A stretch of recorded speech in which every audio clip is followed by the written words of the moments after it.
Hello everyone. Um, I thought I would post another video and talk about my experiences in Japan and Korea because I haven't actually done that yet, even though I've been recording. I've been recording in Japan and Korea, but I hadn't really talked. I talked about some of my experiences, but I wanted to talk more directly about it. Hopefully, it's not too loud. There's a lot of stuff going on around here. I am right now in Haeongdae, Busan, here, and obviously I don't have like a special mic, so it's just recording on my iPad. Hopefully, you can still hear it. But this place is called Arleaf. It might be backwards in the video. It's called Arleaf Cafe. It's a great cafe here in Haeungdae, which I just found yesterday, and I'm back already because it's amazing. It's one of the best cafes I've found so far, and I've been in Haeungdae for like 2 weeks now, and going to cafes almost every single day. And so this is one of the best ones I've found so far in Haeungdae. If you come to Busan, Haeungdae, definitely come check it out. But yeah, hopefully you can kind of see. Let me show you this area a little bit. Yeah, you can kind of see. You can't see, it's too bright. I'm not sure. There you go. You see that? The city's all here, right? We're right in front of the city and everything. Lots of people standing around and lots of cafes in this area. And anyone who knows me is gonna know that those are the things that I love. I just travel and go to cafes and write my novels and draw and talk to people. That's mainly what I do. Not very touristy. So I mean that sort of kind of also will explain too why my travels are I should say I am a traveler and not a tourist. There's a big difference between those, and I could talk about that as well. But anyway, not only am I a traveler, I'm a slow traveler. So I tend to stay, if I can, I stay like 1 month in one place, right? I don't go around a whole bunch of places. I go to a country and then I'll stay in one place for 1 month, and then I'll go maybe 1 month later to another place. So that's what I'm doing right now. Essentially, I'm staying here at least 3 weeks right now in Busan, and then I will be headed over to a small town. It's kind of like my adopted hometown of Korea that I really like, and I'll be there for like 1 month, and then I'll go to Seoul for like 1 month. So anyway, yeah, that's where I am right now. That's what I've been doing, and yeah. I thought I just wanted to record. I wanted to record just as documentation, even what was my honest experience traveling in Asia, traveling in Japan and Korea. That's what I'll focus on today. Last year I traveled to Vietnam and Thailand. And I could talk about those, but that's been a while. So I mean, I learned a lot from those experiences. But because I just got back from Japan and now I'm in Korea, those are very fresh in my mind. So I thought to talk about what is the real experience of those countries like. What is it like to be there, and not only that, what is it there to be there not as just a tourist, but as someone who's actually living there more long term. Staying in one place for 1 month, talking to people. I speak some of the language of both Korean and Japanese, and so that also has an effect, which I'll talk about. But yeah, well, people who want to know what is it really like to kind of stay in Japan and experience it, and I always suggest to people to try and travel longer. It's really not much time if you're only going for a week. Now, people obviously feel that traveling is expensive. And I say feel that traveling is expensive because it's not necessarily true. Tourism is expensive, right? Being a tourist is expensive because the nature of a tourist is very different from that of a traveler, right? So I guess I could explain that. What do I mean by that? Again, traveling, like especially like what I do, is more long term. Is anytime that you're staying in one place for a while, you're gonna conserve energy and you're going to save money. So that's different, right? If you're a tourist and you just say, well, I just want to, I want to see the monuments, I want to see, the things that everyone knows about Japan and Korea, which is fine to do. If you want, again, if you are that way, then you're a tourist. That would fit your profile, right? But if you say, Like, for instance, what's something that I find to be true about, for me, I approach this a lot with culture. And that's how I got interested in coming to Japan and traveling there since high school, was, of course, I needed to connect with my culture, right? It was my mom's Japanese. And so I felt, well, I need to connect with the culture. So priority number one was, of course, being with the people. And that's the thing, the culture lives in the people. The culture is not as much this outward thing, the monuments or the statues, as much as it's what lives in the people. Culture is carried from generation to generation through the people, right? Yeah, sure, a Buddhist temple or something like that is culture, it's religion and it's culture, but it's not alive. The statue in itself, just sitting there, standing there, is not as alive as the people themselves, right?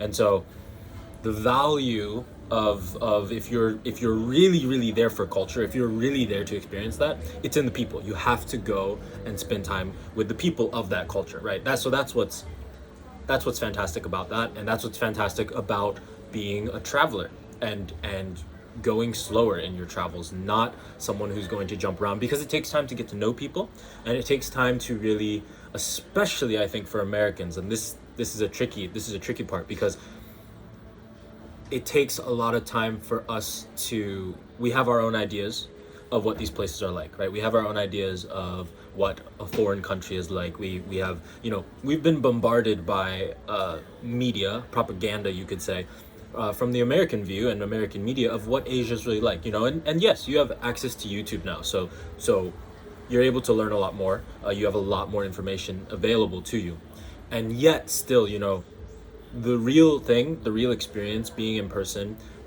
will always beat, trying to learn about something through a screen, right? Like, that's just always the case. That's why, even no matter what I tell people or record through a video, I always would suggest you have to go travel to that place, because no matter what, it's like, yeah, being there, seeing it, living it, smelling it, feeling it, everything, like that's all so much more real, and the impact it has on you is so much greater than even hearing somebody talk about it, right?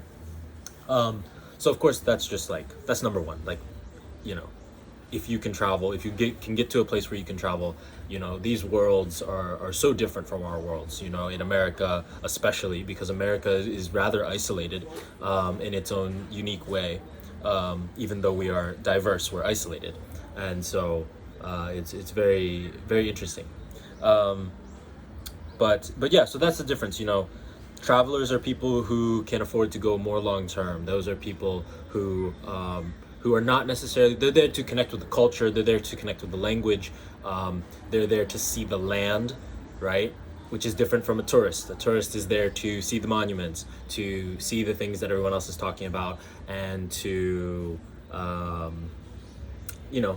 try the foods they've never tried, which is great, right? But again, that's going to be someone usually who's going through a lot faster, maybe just feels that they don't have enough time or resources or energy to really delve into the culture. So yeah, I would say a traveler is definitely going to have more ability to dive deep into a culture by the nature. It's just simply the nature of it, right? And so that's why I prefer to be a traveler. That's why I love being a traveler, and yeah, I suggest it to anyone, because it's just, it teaches you so much to be able to stay in one place and get to that point where, okay, yeah, I get rid of the idea that I had before, and I really sit here and I really take in the view and I really take in people, and it's like, wow, how do they live life? What is it that they value? Which is different often, from what we value in the West. Yeah, it's really, really, really amazing. So yeah, obviously I suggest it to everyone. Yeah. So what is the, Japan, well, you can hear the birds. Japan is a place that, of course, it amazes me in so many different ways, and it has such a deep culture. Japan has never been conquered the way that other countries have been. Almost maybe any country. I don't know. I've heard of like Ethiopia maybe has never been conquered, but or at least not in a very, very long time. But the Japanese that have been there since at least after the Ainu. So if you don't know, the Ainu were people that lived there in Japan. Like the Native Americans, what we have in America, the Native Americans, the Ainu were the natives of Japan before those who are there now. So the people who are there now were, of course, they weren't the originals, or at least not as far back as our records have. But yeah, there are Ainu. But of course, there was, I mean, probably 1,000 years at least between when the Ainu were there, if not more, and what the people who are there now. And so, yes, World War II happened and that changed things, but World War II was also different because America helped Japan rebuild. So America didn't like invade Japan the way that it often would happen, right? It was like the way that, for instance, Japan invaded Korea in the past, right? These things, they were very different. The invading countries, often you would try to suppress their language, you would try to destroy their culture and their identity as a way to get them to serve your culture and your country, right? And so it's a very different thing. Like we didn't do that really with America didn't, because of the time, everything that was happening with the rebuild, and America essentially, I guess, saw Japan as maybe an investment instead of trying to conquer, or maybe simply felt it was, it wasn't a thing where Americans were like, oh, we're going to turn Japan into an America country, right? It's like, not like we did with Hawaii, right? Hawaii was longer ago, and we did do that. We went in there and we took control, and they still have their culture, thankfully. But yeah, I'm sure there's a lot to talk about and learn about there. I've only learned a little bit about Hawaii. But anyway, so what does that mean though? It's like, just Japan has kept its culture. It's amazing to see the ways in which Japan has kept its deep culture. And what can I say is like a broad feeling that I get from Japan? Honestly, Japan right now, where it's at, and what I feel from Japan is I feel a lot of rest. And that's really like, it's a very unique thing, actually. It's and this is something that I love about Japan. I do love this about Japan, is the fact that when I go there, I feel that I can really rest. Like, there's a calmness about Japan, right? And that's a virtue. Like, it's a good thing. It's a good thing. It's, obviously, and I talked about masculinity, and I talked about some of the problems in Japan. So every country has its problems. Japan has its problems, but with what it comes with right now, one of the things that it has as virtue is the feeling of rest that at least I can get. Japanese citizens might not tell you the exact same thing, especially if they live in like the city or live in a busy area. They might not say that they feel like rest, because there is a workaholic culture there.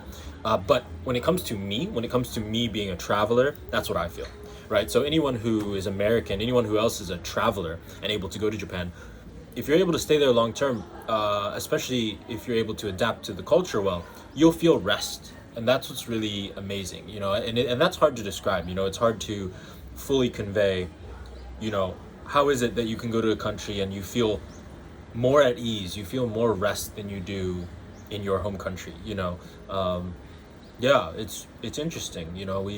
I think America has a very individualistic culture. Then again, I'm talking about what I'm used to. Individualistic culture. We have a very entrepreneurial spirit, which is a positive. But again, with that just comes like not necessarily a spirit of rest, right? You're not feeling, because you're not there to do that. You're feeling like, well, we have to build, and we have to, we're focused on gaining wealth, and we're very capitalistic, right? So yeah, Japan is capitalist, but the feeling you can get as a traveler going to Japan is that you can feel very well rested. Part of that also comes from the politeness culture, right? So the politeness culture allows you to walk into any place and feel that you are like a king, right? Or like a queen. It's quite amazing, right? Because everyone treats you with such a politeness, and you're just not, especially if you're American, you're not used to it. It's like why you don't owe me anything, why be polite, right? And yet it's like, yeah, Japanese people are always considering the other person, and always thinking that about how to serve and how to deliver the best product, and so yeah, it's just it's an amazing experience, and Japan has until recently, Japan just recently, and if you're not someone who keeps up with the news, Japan only recently has gone into recession. That's a little bit worrying, but over the past 30 years, its prices have stayed at the exact same level. Now, how does that happen? Like, we're used to, in America, we're talking about inflation and the fluctuation of prices. We can obviously see those changes coming with gas, and all those things have increased over the years, easily. It's just obvious. And yet that hasn't really happened in Japan. Japan has kept its prices for the last, I think I've heard the last 30 or 40 years, prices have stayed the same. Like almost across the board, prices have stayed the same. So it's like, okay, how is that possible? This is the same though with the salaries and the wages of people have also stayed the same in the last 30 to 40 years. What I've heard is that it's a stable, it feels like a very stable situation until recently, due to the declining population. So if the population is going down at the same rate at which at the same rate at which inflation is rising, then the prices stay the same, because the amount of people is less, and so it would appear as if kind of like these things are, how should you say, they create this kind of stability, this feeling that like everything's very stable because everything's been the same price and it's very reliable. But it kind of shows like, yeah, well, there's still some underlying reasons for that and some problems. Again, economics is not my area of study super strongly. I only try to pay attention to it every once in a while, especially for the countries that I'm traveling to. So, but anyway, I don't know. It's a very interesting thing, something to look more into. But yeah, Japan is a place of rest. Japan is a place of, and it's a place of deep culture. I mean, I've said that now already, but it's again, it's hard to express. It's hard to express just what that would mean. And America suffers from a situation of often a lack of culture. Some of us might already know this, but it's another interesting conversation. I think being an American coming to Japan, you realize that culture has a really strong value, and it might actually even it might make you reconsider our general attitude when it comes to our culture in America, or those of us who are in minority groups, those of us who are more recently come into America.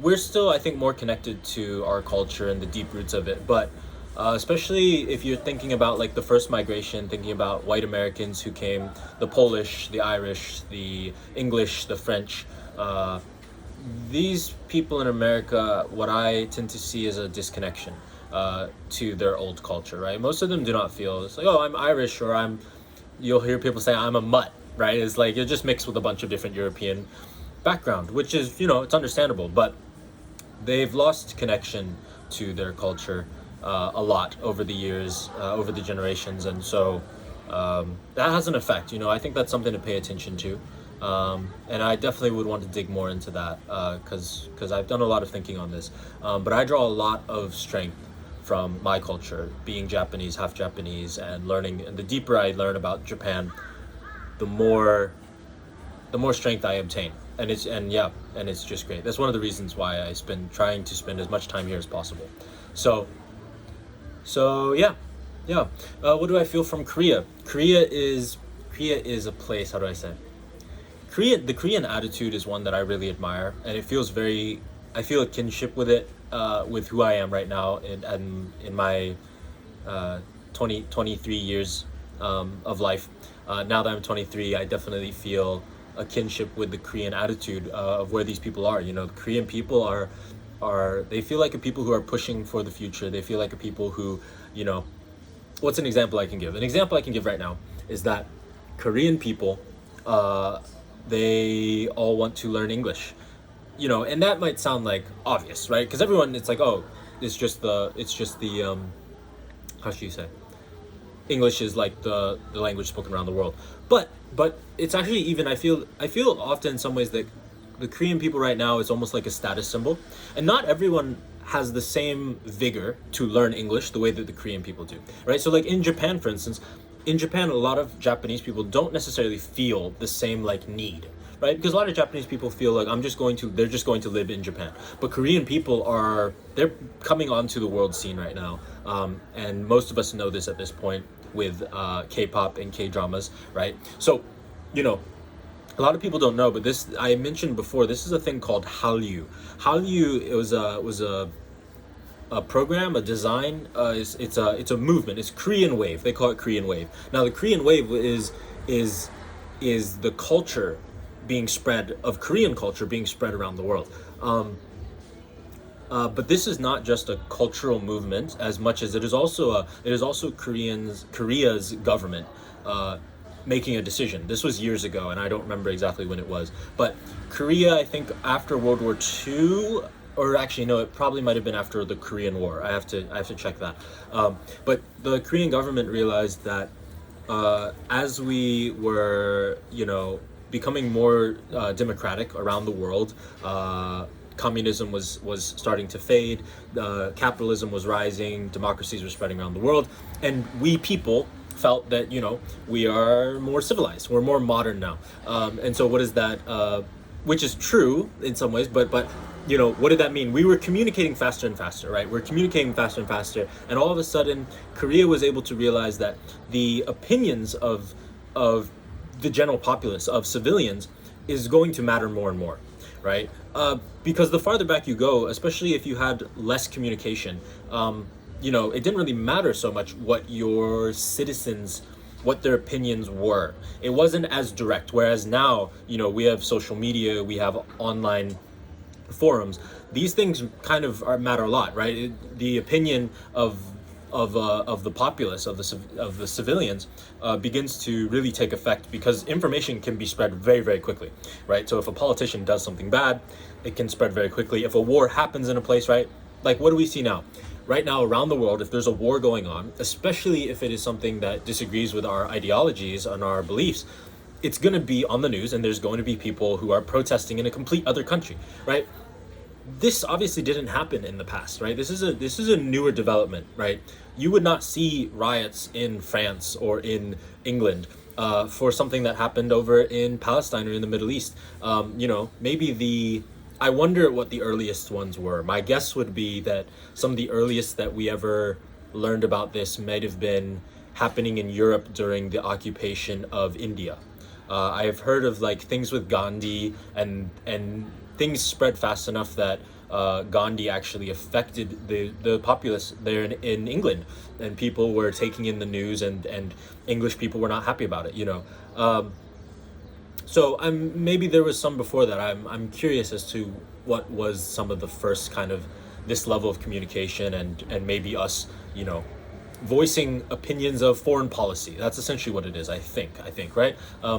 These foreign policy ideas or having, how should you say, to protest in our own country for in the stead of another country, instead of like, should we support or should we not support another country? That obviously didn't happen back in the day. But anyway, so the Korean government recognized that this was changing more and more, right? And so there's an idea that there's hard power and soft power. Korea began to capitalize on soft power and say, like, well, we should actually be intentional about what is our soft power as a country, because it seems like the future, we're going to care a lot about that soft power, and we're going to care a lot more about the suffering of other people in other countries and other cultures.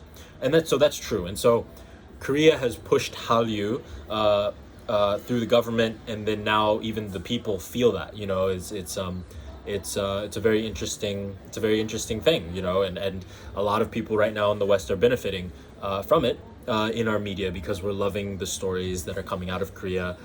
There's a wealth of stories. That's another thing I will say. There's a wealth of stories coming out of Korea. And you know what? I attribute this to Korea's history as well.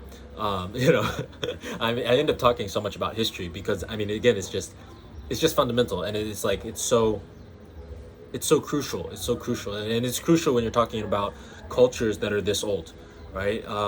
and it's just a different thing, you know. It's like in America, I guess I don't feel the need as much to think about it or talk about it, because again, we kind of have cut off our culture, a lot of our history.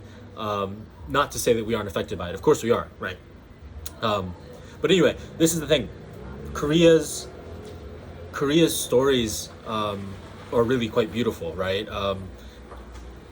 It's not that hard nowadays for me to get one of my friends hooked on Korean dramas and stuff, because it's like they're just so good, right? The other thing that I love, and I this is often what I'm suggesting to people: Korean movies, more than K dramas that are the shows, right? K dramas are the shows. Korean movies, though, you have to watch. They are phenomenal, right? And the Korean film industry, what I keep seeing in a lot of their films is they are so good at expressing tragedy and sadness in their stories. Like, it's so the heart-wrenching stories that you're just like, oh, this is such a good, I like, you're crying, you're bawling your eyes out. And again, you know, thinking like, well, why is that? And of course, again, I bring that back to Korean history, right? It is a testament to what Korean people have had to go through in the past generations,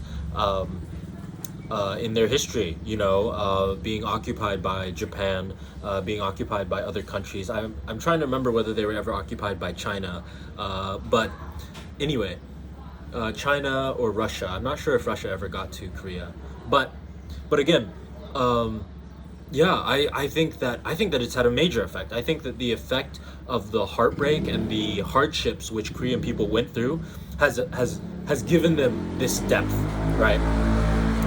It's given them this depth of understanding of the human condition, this depth of understanding of tragedy and sadness, and it totally reflects in their deepest stories, right? And their deepest stories are in their movies, you know. I mean, probably in their books too, but I haven't gotten the opportunity to read so many Korean novels yet, or listen to translated versions. But anyway, their movies are absolutely phenomenal, and I would suggest them to anyone. But yeah. So anyway, general feeling of Korea. What do I get?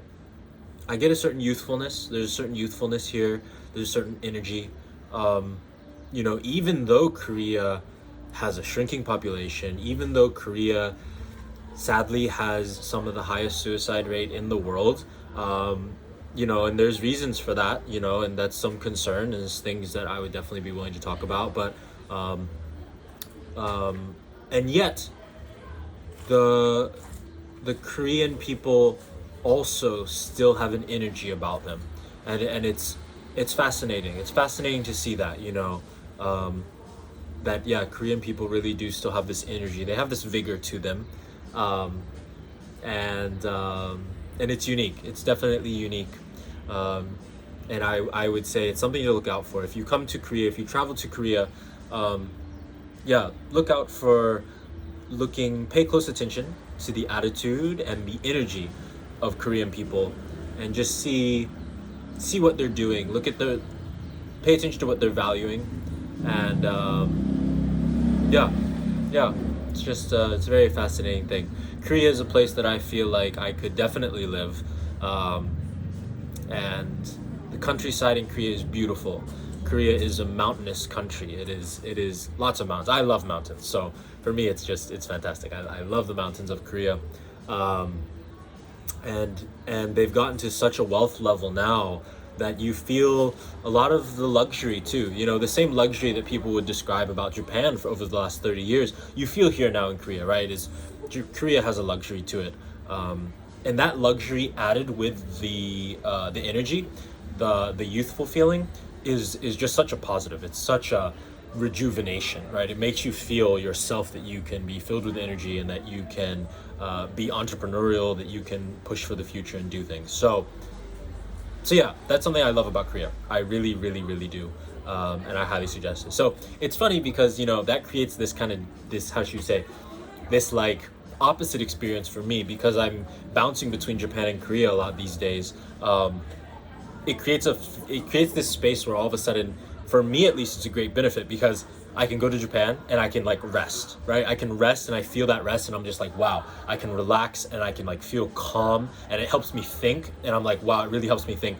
And then I can come to Korea and everything's more fast paced and it's like, oh, okay, I feel that energy and I'm given that energy of like to do things, to pursue the things that I'm trying to do in my writing and in my drawing and in my arts, and in my entrepreneurial spirit, right? And so that's been fantastic for me personally, right? To be able to have these two kind of opposite places to travel, go to a place and rest, and then go to a place and be filled with energy, and yeah, go in between those places. That's a fantastic feeling, and so I highly suggest that to anybody.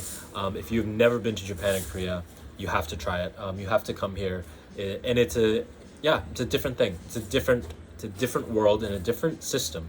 You know, these are entire societies who see the world differently than we do in the West, right? The last couple things I will say is that the language, it's great to start to learn some of the language. People if they see that you're making an effort to learn the language, Japanese or Korean, they will recognize it. If you speak some Japanese or Korean, it's just, you know, it feels that you are making an effort and that you understand parts of their culture, because learning the language of a place, you automatically are learning the culture as well. And so that's also an amazing thing. So yeah. Anyway, that is my general feeling, I guess I should say, of Japan and Korea. And yeah, it's just amazing place. And I hope that people will get the opportunity to travel to these places, and travel not just as tourists, but to travel more long term, for the benefit of both you and the people who are already here. So yeah, it's better to be able to spend more time, to be able to really immerse ourselves in a culture, and not just, you know, see the things which everyone else is looking at, but to really be able to take in that culture and allow it to really affect you, right? It's hard to be affected strongly by a place that we're only there for a week or 2 weeks, you know. And so I suggest to anyone to be able to travel more long term. Yeah. Anyway, that's today's just general feeling of Japan and what I am usually getting from Japan and Korea, as these cultures affect me and these people welcome me into their houses and welcome me into their culture. Yeah, there's so many great things about Japan and Korea, and I could go on for hours upon hours, of course, but I figured I would just give a general documentation of what it is that I feel. So yeah.